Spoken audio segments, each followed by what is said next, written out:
Hey, what's up, everyone? It's David here. Like always, if you could hit that subscribe button and click that like, I'd appreciate that. But I'm back to my 1 week stint of basically switching from Sky to Freesat. It's been the second day now, and it's coming up to the third day, and it's just been it's been very hard.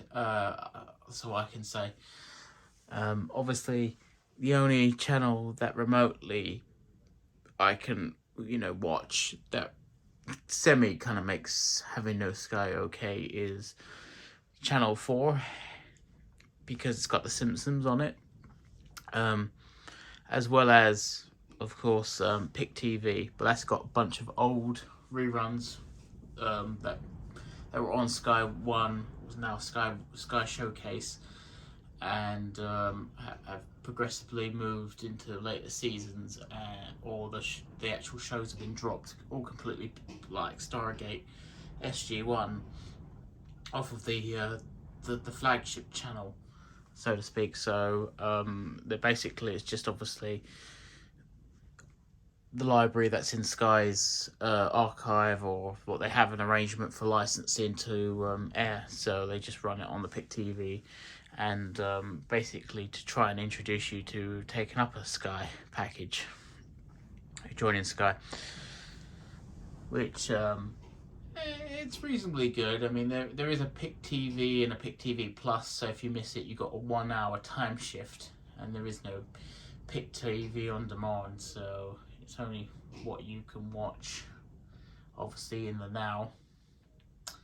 But obviously, some of the actually, it does rerun itself because the shows repeat twice. They show Stargate earlier on in the day, and then later on the day at 5, they show the same episode again.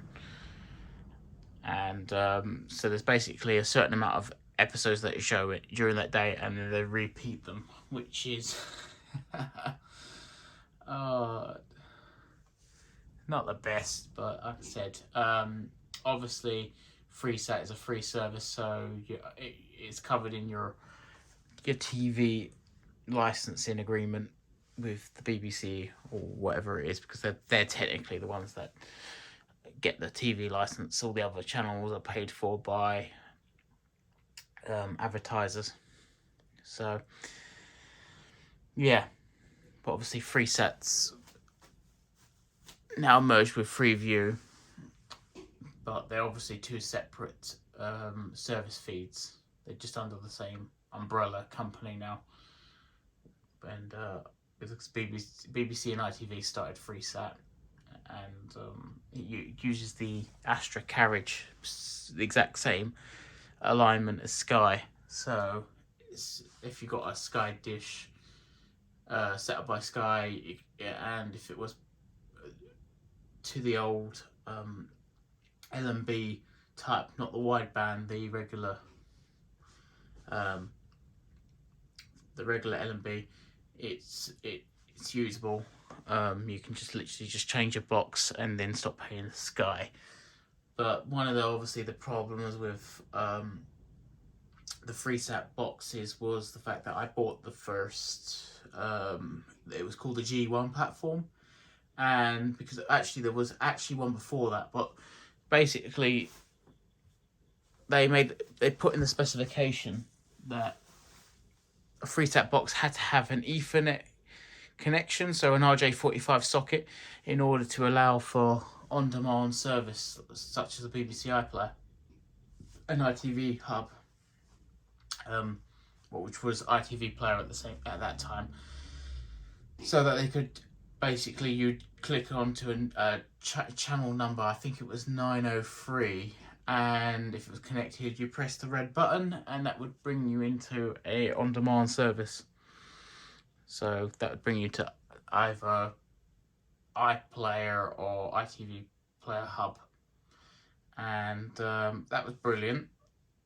And Channel 4 and 5 were supposed to add their catch-up services, and that was supposed to be it. But what happened was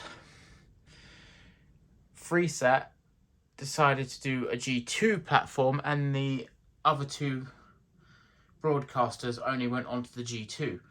But Freesat's advertisement was, keep your dish, buy a Freesat box. One Freesat box is all you ever need. Just one box, no fees, yeah?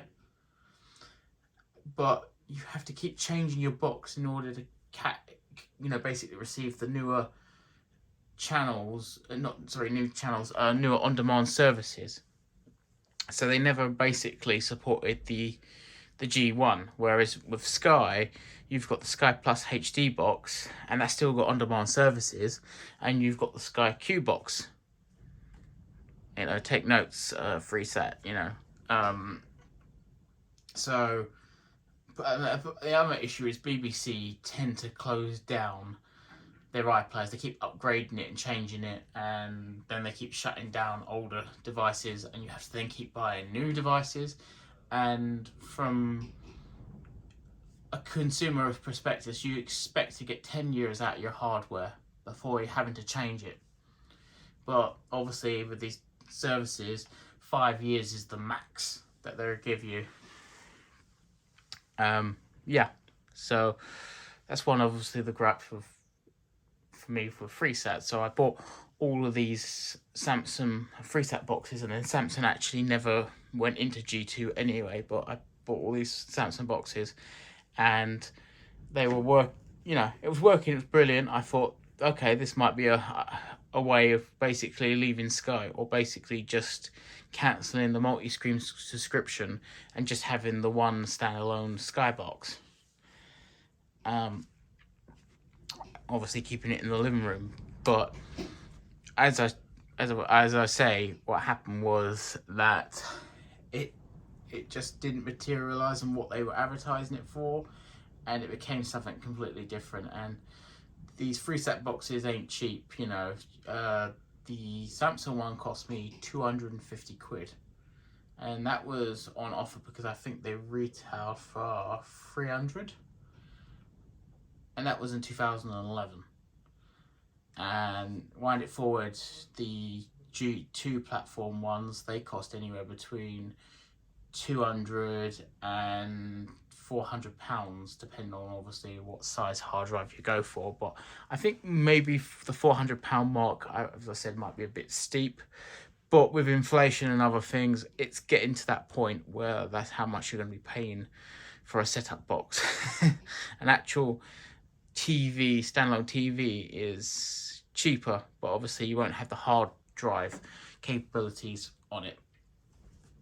But they did come out this new specification in 2013 to 14, and as far as I know at this point, the Humax boxes are still supported for the on-demand services of iPlayer and iTV Hub and channel All 4 and My 5, as well as the other catch-up services. I think they've got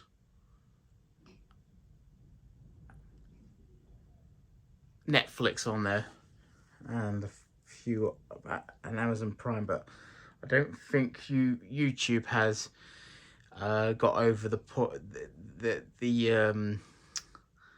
they had a bit of a disagreement with them because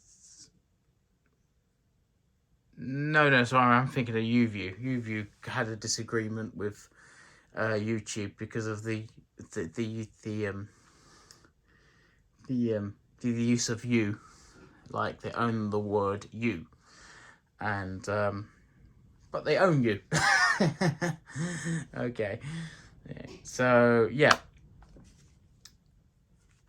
If I had left it a few years and bought into Freesat when they announced the G2 platform, I might be less bitter on the subject. But because I've been burnt by Freesat before, as well as the BBC, I'm not going to go down that road of buying their boxes and basically go back into that system of oh, you have to upgrade to the next box because we've stopped supporting that box. It's just something that I just don't want to. Then again, you pay for what you get with Sky because you'll get monthly subscription. But when you think about it, the basic package of Sky, you can get them down between to £25, and you get all of the catch-up services. And okay, you're paying £25 per month, but you're paying nothing for the hardware.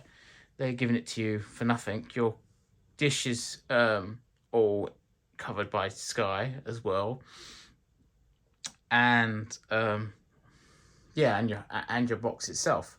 So if there's any problems, you just call them.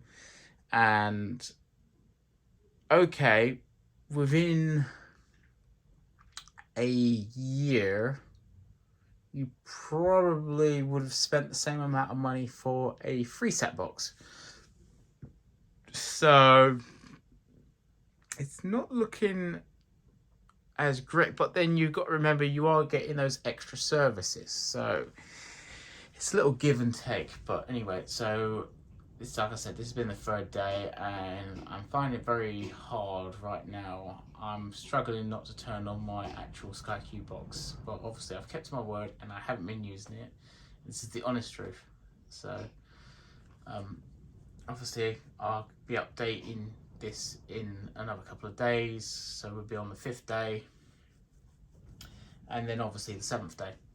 So thanks for watching. Don't forget to subscribe. Bye for now, and wish me luck. I'm still missing Sky though.